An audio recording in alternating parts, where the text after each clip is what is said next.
Your mind is a garden. Pause for a moment and imagine this. Your mind is like a garden. Every single thought you think is a seed. And every day, without fail, something grows. If you plant intentionally, you grow gratitude, purpose, confidence, and peace. But if you don't plant at all, weeds will take over. Weeds of fear, weeds of doubt, weeds of negativity.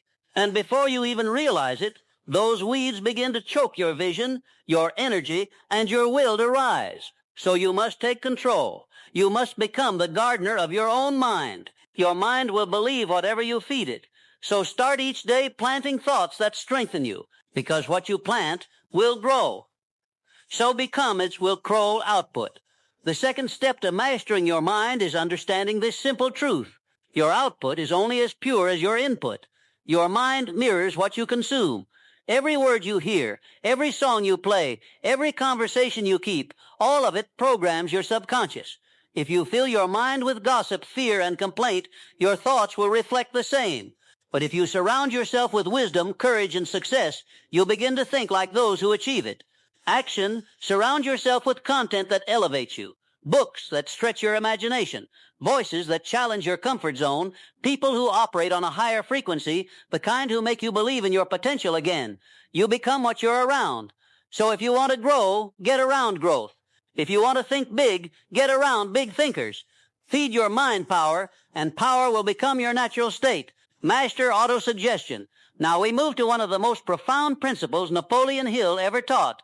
You are what you think about all day long. Autosuggestion is the conscious use of words to influence the subconscious mind. Every time you repeat a phrase, visualize a goal, or declare an intention, you're programming your inner world. If you say, I'm tired of failing, your subconscious believes it. If you say, I am capable, disciplined, and destined for more, your subconscious believes that too. Your mind doesn't judge, it simply records. It accepts what you feed it, so feed it deliberately.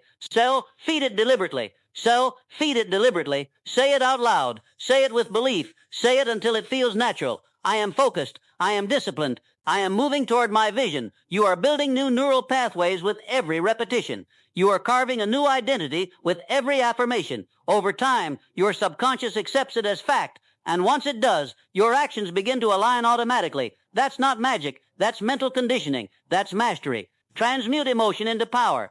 Every human being feels powerful emotions: desire, frustration, loneliness, anger, love. But here's the truth. Few people understand. Emotion is energy, and energy can be redirected. When you learn to take that emotional energy and convert it into fuel, into drive, into creation, into purpose, you gain a level of control most people never reach. Think about it. Desire can make you restless, or it can make you unstoppable. Frustration can break you, or it can build your focus. Heartbreak can close you off, or open your heart to greater depth. You choose how to use the energy. Snore. When emotion hits, pause. Don't react. Redirect. Take that spark and pour it into something that matters. Write, train, study, build, create. Move it somewhere constructive. When you do, your emotions no longer control you. You control them. And that is one of the highest forms of mastery. The most successful people in history weren't emotionless. They were emotionally directed. They took their passion and pain and turned it into progress. You can too. Snore, fork, and choose. More chill. Guard against fear and indecision. If you want to control your mind, you must learn to guard it. The greatest enemies of mental control are fear and indecision. They are thieves of clarity, and they operate silently. Fear whispers, what if you fail? Indecision says, maybe later. And before you know it, days become months, and dreams fade into hesitation. But here's what fear hates most: action. The moment you move forward, fear loses its grip. The moment you decide, hesitation dissolves. Action is the antidote to both. Every time you feel fear, pause, take a breath, and act anyway. Even the smallest movement forward breaks fear's illusion. Confidence doesn't come before action. It comes from action. The more you do, the less you doubt. The less you doubt, the more powerful your mind becomes. Guard your focus. Guard your peace. Guard your belief. Because fear can't live where faith is active.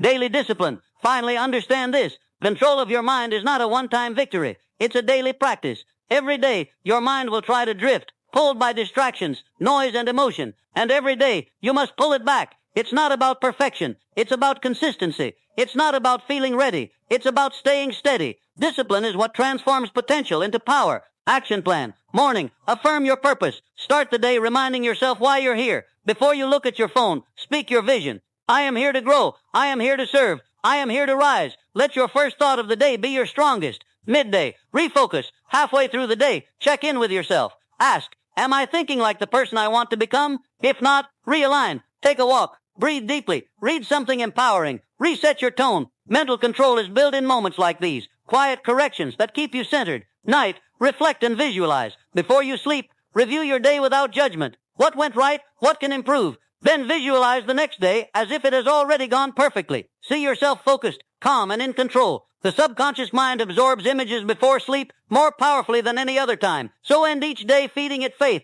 familiar with the ongoing journey. Control of the mind is not about suppressing thoughts or pretending to be positive all the time. It's about awareness. It's about direction. It's about becoming the conscious captain of your own ship. Every thought is a tool. Every emotion is energy. Every day is an opportunity to choose. And the more consistently you choose, the stronger your mind becomes. Soon fear no longer shakes you. Negativity no longer infects you. And distractions no longer derail you. Because your mind is trained. It obeys you. Remember this. You are not your thoughts. You are the thinker behind them. You are not your emotions. You are the energy that directs them. You are not what happens to you. You are what you choose to do with it. Mastery of the mind is mastery of life.